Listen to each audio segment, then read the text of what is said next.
Hello everybody, today we are going to be looking at the US Senate map as of June 3rd, 2020. Heading into the general election in 2020, the Democrats have 35 seats to the Republicans 30. Those are the seats that are not up for election in this cycle. So without further ado, let's get right into things. Starting out with the safe seats for the Republicans. These will not be competitive seats for either party. No real contest in any of these seats. As you can see here, that brings the Republicans up to a total of 40. Oh, I almost forgot about Alaska as well. I will classify Alaska as a safe seat for the Republicans. So that brings the Republicans up to 41 seats to the Democrats' 35 in terms of safe seats and uncontested seats. As for the Democrats' safe seats, Oregon, Illinois, Massachusetts, Rhode Island, New Jersey, and Delaware. So that puts the Republicans and the Democrats at an even 41 to 41 apiece, with 18 seats competitive in this Senate election. So first off, we're going to look at these seats that are likely to go to either party. So these are seats that aren't necessarily safe, and they will be competitive to an extent, but the opposing party will not really expect to be winning in these seats. Starting out in Texas, this is a likely seat for the Republicans. Incumbent Republican Senator John Cornyn will, in all likelihood, win re-election. Same goes for the Senate Majority Leader Mitch McConnell in Kentucky. It is likely in Kentucky that he will win re-election, even if he is up against Democratic challenger Amy McGrath. Obviously, there has been a lot of spending on her campaign throughout, up to her even announcement even. But in all likelihood, this race does go to Mitch McConnell by a considerable margin. As for the Democrat seat that are likely in their column, Virginia, Democratic incumbent Mark Warner is a popular incumbent in the state of Virginia, and the Republicans have not won a statewide election in the state in over 10 years. I expect that to remain true. Same goes for Minnesota. Democratic incumbent Tina Smith is projected to win there comfortably. Same goes for New Mexico. Democrat Ben Ray Lujan is projected to win there very handily. All the polls are in both Ben Ray Lujan and Tina Smith's favor, as well as just the overall trends and political demographics in the states of Minnesota and New Mexico themselves. Same goes for New Hampshire. Democrat Jeanne Shaheen is projected to win there comfortably as well. So these are all the likely states for both parties. It brings the Democrats up to a lead, a 45 to 43 vote lead in the Senate elections. So now we're getting into these seats that are a lot more competitive. What we've seen so far is seats that are in all likelihood, withstanding some sort of huge wave or some cataclysmic event ahead of the political elections in November. These are the seats that will go to either party quite comfortably. So now let's get into the states that are classified as lean for either party.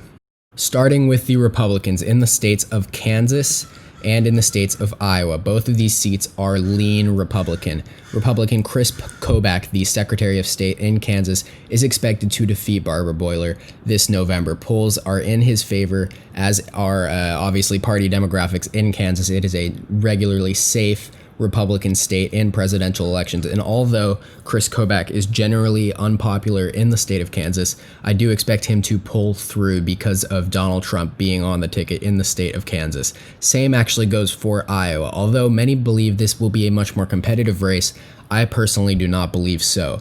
Republican incumbent Joni Ernst is not necessarily extremely unpopular, and Iowa is a state that is trending more in the Republicans' favor, especially in presidential elections where Donald Trump won by over or around 10 points in 2016. As for the South, in Alabama, as well as the Georgia normal election, and in South Carolina, all three of these states could be classified as lean for the Republicans. Typically, I would put South Carolina in the likely column for the Republicans, but recent polling there has suggested that I should classify it as more of a lean state, although I do believe that Lindsey Graham will hold on to his seat in South Carolina. As for Alabama and for the Georgia non-special election, Doug Jones is obviously the Democratic incumbent in Alabama. I don't believe he will hold on to that seat as much as the Democrats would hope he would. I do believe the Republicans have a strong chance of taking that seat back. which will be extremely important in their quest to retain the House, as well as David Perdue, the Republican incumbent in Georgia. I do believe he will hold on to his seat against, in all likelihood, Democratic challenger Jon Ossoff.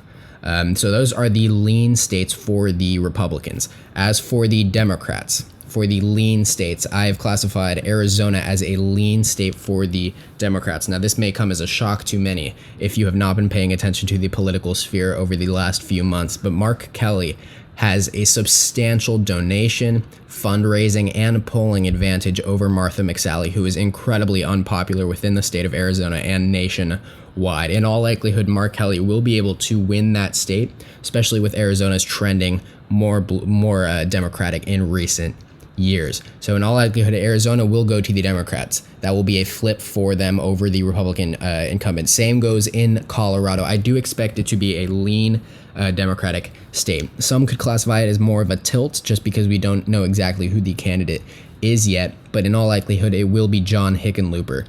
And I do believe he is a strong challenger to Cory Gardner, the Republican incumbent, not to mention the fact that Colorado is a more Democratic state than it is a Republican state.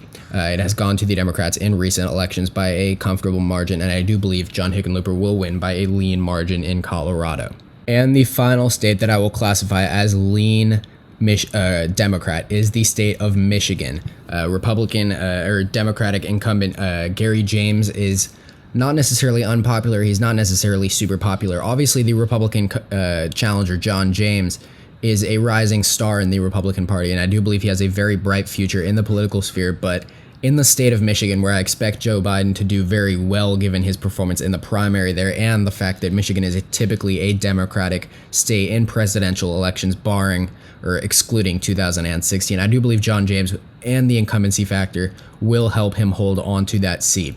So as you can see, it is now down to 48 to 48 in the Senate seats. So we have 4 contested seats remaining in Montana, North Carolina, Georgia Special, and Maine. I do believe these are the 4 races that will be the tightest contested seats in the 2020 Senate election. Starting out in Montana, although the Democratic candidate Steve Bullock is the former Montana governor there, and he's relatively popular, not to mention that Montana has a history of electing more Democratic state officials such as senators or governors. I do believe, however, that the Republican incumbent Steve Daines will hold on to the seat but by a very small margin over Steve Bullock. So do keep in mind that I do believe Montana will be a tilt Republican seat. It's going to be a lot closer than a lot of people would probably expect out of the state of Montana in a presidential race, just because of the strength of the Democratic candidate there. As for the Georgia special election, it is hard to predict because we don't know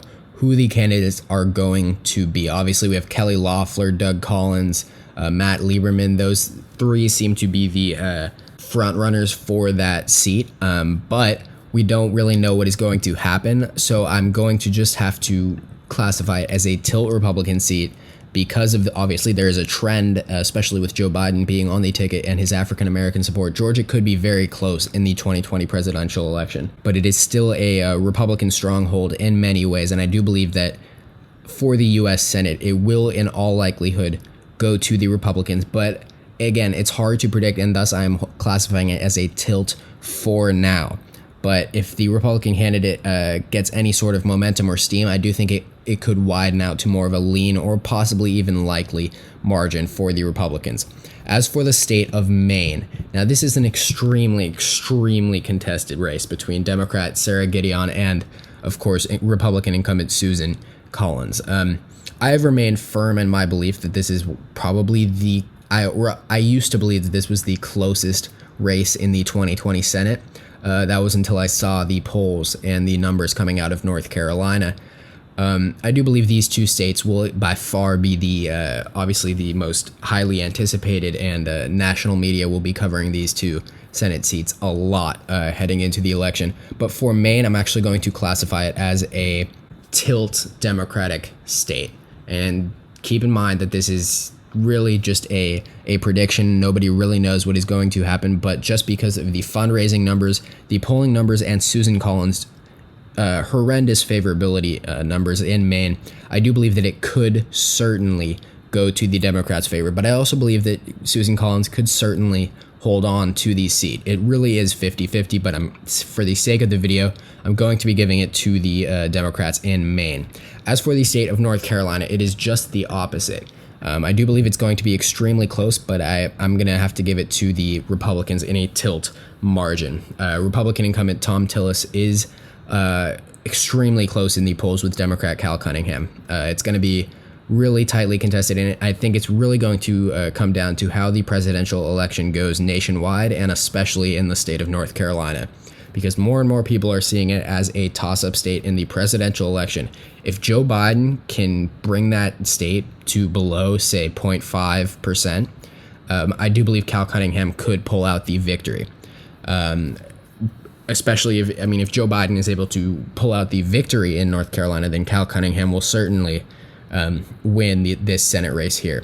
But saying that, I do believe that it is more of a tilt or lean Republican state in general, in terms of presidential elections in years past. Although the Democrats have a large party registration edge over the Republicans in North Carolina, I do believe that race is a tilt Republican state as things stand right now.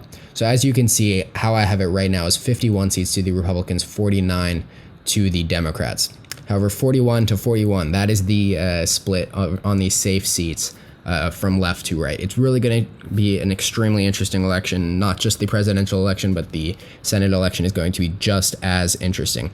Maybe not as highly covered by the media, of course. I wouldn't expect it to be, but it's going to be extremely interesting and have major impacts on how the country moves forward into the new decade. So thank you guys all so much for watching. Please make sure to like and subscribe to the channel. I really appreciate all the support recently, and tune in next time.